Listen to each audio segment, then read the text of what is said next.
시간 함께 보신 하나님의 말씀 사무엘상 10장 1절부터 16절 우리 교도가여 읽도록 하겠습니다. 이에 사무엘이 기름병을 가져다가 사울의 머리에 붓고 입맞추며 이르되 여호와께서 내게 기름을 부으사 그의 기업의 지도자로 삼지 아니하셨느냐. 내가 오늘 나를 따르다가 나의 묘실 곁에서 두 사람을 만나리니 그들이 내게 이르기를 네가 찾으러 갔던 암나귀들을 찾으라. 내 아버지가 암나귀들의 염려는 너희로 말미암아 걱정하여 이르되 내 아들을 위하여 어찌하리요 하더라 할 것이요. 내가 거기서 더 나아가 다볼 상수리 나무에 이르면 거기서 하나님을 배우려고 베델로 올라가는 세 사람을 만나리니 한 사람은 염소 새끼 셋을 이끌었고 한 사람은 떡 세 덩이를 가졌고 한 사람은 포도주 한 가죽 부대를 가진 자라. 그들이 내게 무난하고 떡 두 덩이를 주겠고 너는 그의 손에서 받으리라. 그 후에 내가 하나님의 산에 이르리니 그곳에서 블레셋 사람들의 영문이 있느니라. 내가 그리로 가서 그 성읍으로 들어갈 때에 선지자의 무리가 산당에서부터 비파와 소고와 저와 수금을 앞세우고 예언하며 내려오는 것을 만날 것이요. 그의 말이니 너도 그들과 함께 예언을 변하여 세 사람이 되리라.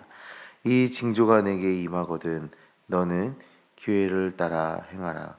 하나님이 너와 함께 하시느니라. 너는 나보다 앞서 길갈로 내려가라. 내가 내게로 내려가서 번제와 목재를 드리니 내가 내게 가서 내게 행할 것을 가르칠 때까지 7일 동안 기다리라. 그가 사무엘에게서 떠나려고 몸을 돌이킬 때에 하나님이 새 마음을 주셨고 그날 그 징조도 다 응하니라. 그들이 산에 있을 때 선지자의 무리가 그를 영접하고 하나님의 영이 사울에게 크게 임함으로 그가 그들 중에 예언하니 전에 사울을 알던 모든 사람들이 사울이 선지자들과 함께 예언함을 보고 서로 이르되 기스의 아들에게 무슨 일이 일어났느냐. 사울도 선지자들 중에 있느냐 하고 어떤 사람은 말하여 이르되 그들의 아버지가 누구냐 한지라. 그러므로 속담이 되어 이르되 사울도 선지자들 중에 있느냐 하더라. 사울이 예언하기를 마치고 산당으로 가니라. 사울의 숙부가 사울과 그의 사원에게 이르되 너희가 어디로 갔더냐. 사울이 이르되 암나귀들을 찾다가 찾지 못함으로 사무엘에게 갔었나이다 하니 사울의 숙부가 이르되 청하노니 사무엘이 너희에게 이른 말을 내게 말하라 하니라. 사울이 그의 숙부에게 말하되 그가 암나귀를 찾았다고 우리에게 분명히 말하더이다 하고 사무엘이 말하던 나라의 일을 말하지 아니하니라. 아멘. 오늘 우리에게 주어진 본문의 말씀은 하나님의 섭리 안에서 사울과 사무엘이 만남을 갖고 있는 것을 볼 수 있습니다. 사무엘과 사울은 밤새 깊은 교제를 나눕니다. 그리고 사무엘은 사울에게 앞으로 일어날 일들에 대해서 이야기합니다. 어떠한 일들이 일어나고 또 그 일들에 대해서 사울이 어떻게 반응을 해야 할지에 대해서 이야기를 해주는 것이죠. 이 일들은 자신의 소명에 대한 확신을 더해주는 역할을 합니다. 사울이 그 사무엘을 통해서 받은 그 하나님의 그 사명을 조금 더 분명하게 깨달을 수 있게 해주는 역할들을 하게 되죠. 오늘 우리는 이 말씀을 통해서 우리의 사명을 더욱더 확신을 주시기 위해 지금도 일하고 계시는 그 성령님을 더욱 묵상하며 더욱 선명하게 우리에게 보여주시는 그 사명에 따라 살아가는 주님의 자녀들 되어지시기를 간절히 소망합니다. 사무엘은 기름병을 가져다가 사울 머리에 붓고 축복을 합니다. 이것은 하나님께서 사울을 이스라엘의 지도자로 세우셨다라는 선포였습니다. 머리에 기름을 부어 그 사명을 맡기는 경우는 세 가지가 있는데요. 제사장, 선지자, 그리고 왕입니다. 사무엘은 사울에게 이스라엘 왕이라는 그 사명을, 그 소명을 더욱 확실하게 하기 위해서 머리에 그 거룩한 기름을 붓는 그 의식을 지금 행하고 있는 겁니다. 하나님의 확정하심에 대한 선언을 지금 이 의식으로 지금 하고 있는 것이죠. 그런데 하나님께서는 이러한 의식적 사건뿐 아니라 사울이 자신의 그 사명을 자신의 사명에 대해서 더욱 확신을 갖게 하기 위해서 세 가지의 사건을 예비해 두십니다. 먼저는 2절에 나귀를 찾았다는 소식을 전하는 사람들을 만나는 것입니다. 그리고 두 번째는 3절, 4절에 음식을 전해주는 사람을 만나는 것. 그리고 세 번째 5절에서 보시면 선지자들을 만나게 되는 것이죠. 이 예언은 하나도 빠짐없이 다 이루어집니다. 이렇게 하나도 빠짐없이 이루어지는 것을 통해서 사울은 자신에게 일어나는 이 모든 일들이 우연히 일어난 어떤 사건들이 아니라 하나님의 계획 속에서 하나님께서 이루고 계시는 역사라는 것에 대해 더욱 분명하게 깨달아 알고 그 소명을 다시 한번 인정하게 되는 것이죠. 그리고 우리가 더욱더 주목해 봐야 하는 것은 6절인데요. 내게는 여호와의 영이 크게 임하리니. 그리고 그 이후의 말씀에 보시면 사울이 선지자들과 함께 있을 때 성령으로 충만하여지는 것을 볼 수 있습니다. 하나님의 영, 성령이 사울에게 크게 임하는 것입니다. 소명을 깨닫고 그 소명에 따라 살아가는 주님의 백성이 위한 핵심적인 요소, 그 핵심적인 것이 바로 이것이죠. 성령 충만. 하나님께서는 우리에게 소명을 주시고 그 소명에 따라 살아가도록 도우시는 분이십니다. 우리 안에 성령 하나님으로 임재하시어 그 사명에 확신을 주시고 믿음의 담대함으로 나아가도록 역사하시는 분이신 것입니다. 사랑하는 성도님들, 성령 충만을 구하시기 바랍니다. 우리 안에 하나님의 마음을 확정하고 하나님의 능력을 경험하며 하나님의 영광을 위해 살아가는 그 복된 삶을 살아가기 위해서 우리는 우리의 생각과 우리의 능력으로 행하는 것이 아니라 성령의 충만함으로 살아가야 하는 것이죠. 하나님께서 그 소명을 보게 하시고 그 소명에 순종하게 하시는 것입니다. 하나님께서 그 삶을 살아가게 하시는 것입니다. 세상의 여러 가지들을 바라보며 불안해하고 때로는 두려워하고 또 흔들리는 그 믿음 없는 그런 우리의 연약함이 믿음으로 반응하는 그 담대한 백성이 되기 위해서 우리는 꼭 성령 충만이 우리에게 필요한 것입니다. 9절의 말씀을 보시면 사울이 사무엘을 떠나 몸을 돌이킬 때 하나님이 그에게 새 마음을 주셨다라고 말하고 있습니다.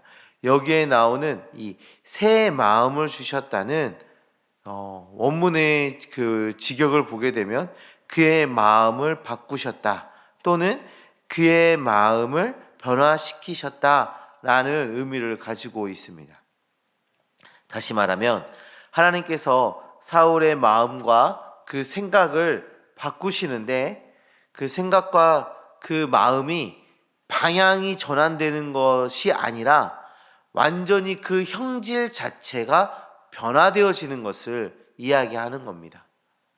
하나님께서 사울에게 새로운 마음을 주셨다라는 것은 마음의 방향이 이쪽에서 이쪽으로 돌아서는 것이 아니라 완전히 그 삶이 변화되어진 것을 이야기하는 것이죠. 우리가 하나님을 경험하여 하나님께서 우리의 생각과 마음을 주장하신다라는 것, 우리가 하나님의 백성이 되었고 성령 하나님께서 우리 가운데 임재하여 주셔서 우리의 마음과 우리의 생각을 주장하신다라는 것은 생각과 마음의 방향의 전환이 아니라 우리의 생각과 마음이 완전히 바뀌어지는 것을 이야기합니다. 이전에는 악을 행하고 또 죄를 짓는 것을 즐기던 우리의 삶이 완전히 변화되어지는 것입니다. 나 중심적인 삶을 살아가고 나를 위해 살아가고 나를 드러내기 위해서 살아갔던 우리의 연약한 모습들이 하나님을 드러내고 하나님의 영광을 위해 살아내는 그 형질 자체가 완전히 바뀌어진 새로운 삶을 살아가는 것이죠. 하나님을 경험한다는 것은 그런 것입니다. 새로운 삶을 살아가는 것입니다. 하나님의 능력으로 성령의 충만함으로 새로운 삶을 살아가는 것이죠. 사랑하는 성도님들, 성령 충만을 사모하시고 성령의 인도하심에 순종하며 나아가시기 바랍니다. 성령으로 새로워지는 삶을 살아가는 주님의 자녀들 되시기를 소망합니다. 성령의 인도하심으로 성령의 열매를 맺는 주님의 자녀들 되시기를 간절히 소망합니다. 14절 이하의 말씀을 보시면 사울의 숙부를 만나는 모습을 볼 수가 있습니다. 사울이 사무엘을 만난 이야기를 하자 숙부는 큰 호기심을 갖고 되묻습니다. 어떤 말들을 나눴는지 또 어떤 일들이 일어났는지 이런 것들을 구체적으로 묻기 시작하죠. 그런데 사울은 나귀를 찾는다라고 전해줬다라는 그 이야기만 하지 나라에 대한 이야기, 왕으로 세워졌음에 대한 그 이야기는 하지 않습니다. 사울이 왕이 되었다, 왕으로 부름을 받았다라는 것은 그 가문의 큰 일이었을 것입니다. 뿐만 아니라 사울 개인에게도 엄청난 일이죠. 그런데 그것에 대해서 이야기하지 않습니다. 왜냐하면 하나님께서 그 일을 행하실 때까지 그 일들은 비밀로 남기셨기 때문이죠. 하나님의 때가 이르기 전까지 말을 아끼고 침묵을 지키는 지혜, 그 성령의 역사하심에 감동된 자가 지금 보여주고 있는 삶의 실천 중 하나인 것입니다. 성도님들, 우리가 하나님의 때를 기다리며 침묵하고 하나님을 의지하고 하나님을 바라보는 그런 지혜로운 주님의 자녀의 삶을 살아내시길 바랍니다. 사랑하는 성도님들, 오늘은 사울이 사무엘을 만난 이야기를 통해서 우리는 하나님의 소명을 깨닫고 실행하는 그 모든 일 가운데 성령 충만이 필요함을 깨달았습니다. 성령을 구하시고 하나님의 때를 잠잠히 기다리는 주님의 자녀들 되시길 바랍니다. 오늘 하루의 삶에서도 성령의 도우심으로 하나님의 영광을 드러내며 삶의 문제들을 이겨 나아가는 성령 충만한 주님의 자녀들로 살아가시기를 간절히 소망합니다. 기도하시겠습니다. 하나님 아버지, 감사합니다. 주님, 우리 안에 임재하여 주시옵소서. 우리 안에 충만히 임재하여 주시옵소서. 성령 하나님께서 말씀을 기억나게 하여 주시고 성령 하나님께서 하나님을 바라볼 수 있도록 인도하여 주시고 성령 하나님께서 우리의 삶이 하나님의 영광을 드러내는 삶을 살아낼 수 있도록 하나님을 의지하여 삶의 문제들을 이겨나가는 삶을 살아갈 수 있도록 우리를 붙잡아 인도하여 주시옵소서. 이 성령 충만한 주의 백성 되어서 주님께 영광 돌리게 하여 주시고 성령 충만한 삶을 살아가여서 삶의 여러 가지 문제들을 마주할 때에도 정말 하나님으로부터 오는 그 기쁨과 평안과 안식을 누리며 살아갈 수 있도록 주여 함께하여 주시옵소서. 하나님, 우리의 삶의 문제를 주님께 내어 맡기며 나아갑니다. 우리의 마음을 억누르고 고통스럽게 하고 우리를 힘들게 하는 그 삶의 문제들, 우리를 근심케 하는 그 삶의 문제들을 주님께 내어 맡깁니다. 주님, 우리 가운데 역사하여 주셔서 그 안에서 평안을 누리게 하여 주시고 그 문제들이 순적하게 가장 선한 것들로 해결되어질 수 있도록 주여 역사하여 주시옵소서. 주의 자녀들의 그 간절한 간구의 기도를 주여 응답하여 주시옵소서. 하나님, 오늘 하루의 삶 가운데도 주님께서 함께 하신 믿습니다.